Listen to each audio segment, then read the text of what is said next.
And we're back. Today we've got a very special episode, guys. I know we've been a little bit slack lately. I know you're there thinking, we're posting 3 times a week at the start of the year. Now we're posting twice for a long time.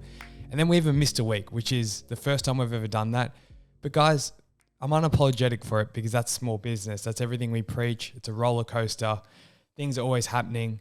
We've been leading into Black Friday and Christmas sales. And let me tell you, it has been absolute mayhem, legitimately, to the point at which we're filming this at 8 p.m. at night. So it's still mayhem right now, but we've got to bottle it up. We've got to get to 100 episodes. I think we're at 96 and 97 right now. So we will get to 100 by the end of the year, and that'll be 100 episodes in a year, which we are proud of. And we're not stopping this podcast because the value is very real. And when we meet you guys and you've listened to lots of episodes, it really fills us up. So we're not going anywhere. This episode is about the small business event we just ran. About 4 months ago, to give you some context, I threw up an Instagram story about how much small business has changed my life. I've been doing it for about 5 years now, and it's just set me on this path that's just been incredible. As much, there's the whole financial thing. I'm not really talking about that. I'm more talking about the personal growth that comes with running a business. There is so much fucking responsibility put on your shoulders that it's sink or swim. It's simple as that. Like, you're either working your ass off and making things work, or you just kind of got to give up. I think that's why 70% of small businesses fail within like 2-3 years, because it's really tough. But if you can make it through, it's really incredible. And the people you meet, it just makes it all worth it. So what happened on this Instagram story where I put out how much I love it, and I said I wish everyone would run a small business. And people started going like, why don't you put on an event? I think even just one person said it. And I just thought, shit, that makes so much sense. Imagine if we brought 6 or 7 small businesses together to have them guest speak, all different industries. Imagine just sharing knowledge and learnings and teachings with heaps of people. Get a few drinks and food, and I feel like it'd be an awesome time. And one thing led to another. I reshared, would anyone come to this event? And from there, I was baffled. We had a venue reach out, like a really incredible space, say, hey, love the idea. We want to support small business. You're more than welcome to have the space for free. So fast forward to November, we put this event on. Back to the companies that reached out, we had alcohol companies say, hey, have some free seltzer, Shout out to Tommy's Booze. Shout out to Isla, some of the great alcohol up-and-coming brands here in Melbourne. And of course, shout out to the Frontside Food and Wine Bar that hosted us in the space, which is also run by Co & Co, the cafe.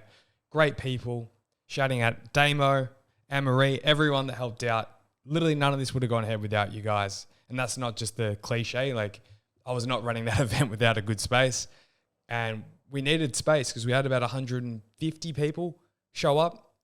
From my calculations, we certainly sold over 150 tickets. They were for free. That was a big part of this. We made sure that all tickets were free. So food was free, drinks were free. I didn't want there to be any barriers for anyone. If you're a young kid coming out of school, I remember exactly what it was like.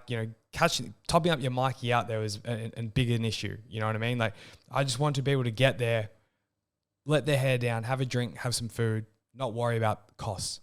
Now, I want to break down the 6 guest speakers quickly who spoke. They were, I'm going to have to swear here, they were unfucking believable. And I mean that. I was lucky enough to host with them and sort of interview them. So this whole podcast thing came in handy. That all that experience I've had this year. And it was emotional. It was certainly emotional. I wish I had a pen and paper. To be honest, next time if we run this event again, I'm bringing a pen and paper because these business owners that we got were incredible, speaking super facts. And I'll tell you who we had. So to begin, we had the owner of a local cafe. It's actually where our office is. It's where we're filming. They're below us, and they're called Casanata. They have a space at Chadstone. They have a space on Chapel Street and a space here in Thornbury. So as you can see, they're doing incredible. They have 3 unreal spaces.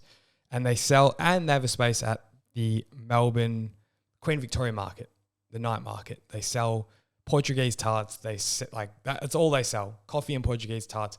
Amazing. If you've had one, and everyone that came to the event and it's listening to this, they're smiling right now because those Portuguese tarts were given out for free and they were I'm going to swear again. I have to. They were unfucking believable. Best dessert I've ever had. Do yourselves a favor. Casa Nada, all spelt with A's. Go check that out. Do your mouth a favor. That does sound really weird. Anyway, moving forward. So the second speaker we had on was Chantel. Now, Chantel I met a month ago, and she has an incredible energy about her. She is a dancer, and she runs a dance studio. And she's worked with brands like Nike, Champion, heaps of big global brands. So we sat down, and she blew my socks off. She spoke... I knew she was going to speak well because I did an event with her a month ago and we public spoke together, but she went above and beyond. She was feeling it, and I honestly didn't even have to ask questions. The mic was just there and everyone in the room was just taking it all in. That was one of the highlights of my night. The next we had on Jack Say. Shout out to Jack from Swag on the Beat. It's a comedy ensemble out here in Melbourne.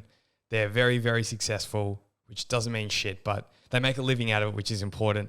And Jack was awesome. You know, we had a really quirky chat. I was trying to throw jokes around the room. They weren't really landing, but hey, you know, you got to try things. That was the name of the event, by the way. I forgot that. I'm halfway through my speech here and I don't even tell you the name of the event. Try things event. I think it's just the most important thing as a business owner is you try shit. Hence why I named it that. Back to Jack. So he just spoke facts. You know, Jack's done incredibly well. He's a really dear friend of mine. It was awesome to share the floor with him. And you know, he made some people laugh being a comedian. I got some work to do on that front. The next speaker was none else other than the other host of this podcast, Jack McDonald, my best friend. And that was an emotional chat. It was really interesting. I felt, if I'm honest, and I said this to Jack, I felt really awkward with Jack coming up because I was like, are we going to talk like mates, best friends that we are? Are we going to talk like business partners? How are we going to flesh this thing out? And I was really proud of us because we just spoke from the heart, especially Jack. And it was an emotional conversation and we just soaked the whole room in that moment. And we've been through a lot, Jack and I. We've traveled the world this year. You know, we're nearly 100 podcast episodes in. We've hired and been left, you know, with a few staff. Like it's been an absolute fucking roller coaster. I'm swearing a fair bit this podcast. That is okay. I can do that on my solo episodes. But yeah, no, in all seriousness, we understood the moment and the gravity, and it was very emotional and really cool, you know, and just special. That's the only way I can summarize that. It was special. And the last two speakers in order, next we had none other than the man himself, Fraser Lack. And if you know Fraser, you know public speaking is his forte, and he delivered. That's all I really need to say about Fraser. He just came up there, he delivered. He was powerful, very impactful, and amazing. And to wrap up the night, we had James Rush, who owns Rush Entertainment. James is an incredible guy, really heartfelt guy, and just spoke. He's been in the game about 10, 15 years. He's a little older. You know, he's been around, and he's born in Canberra.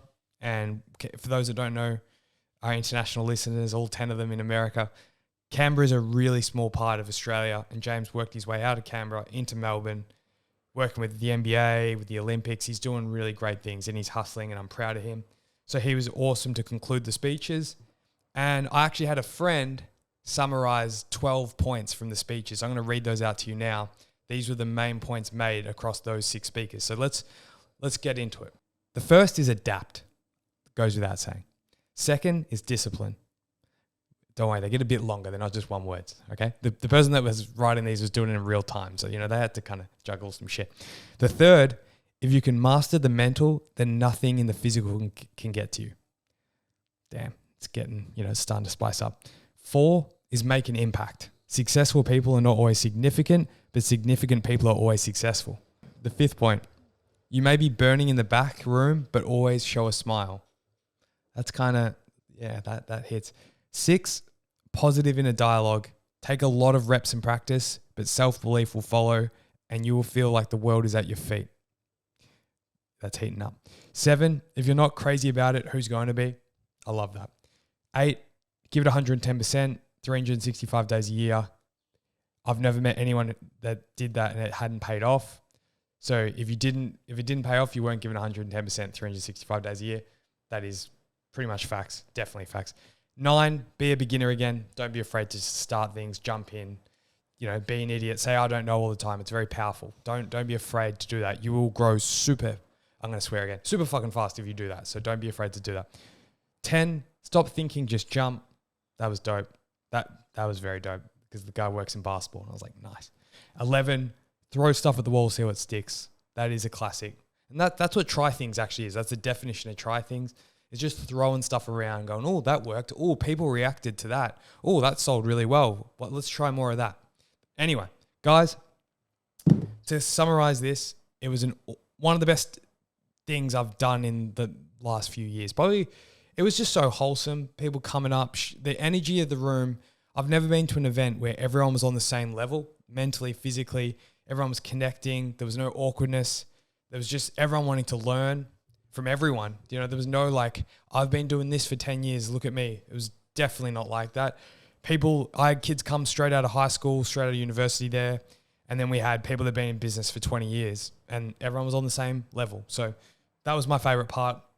We will do a next one, probably in 2024, because again, we are so busy right now.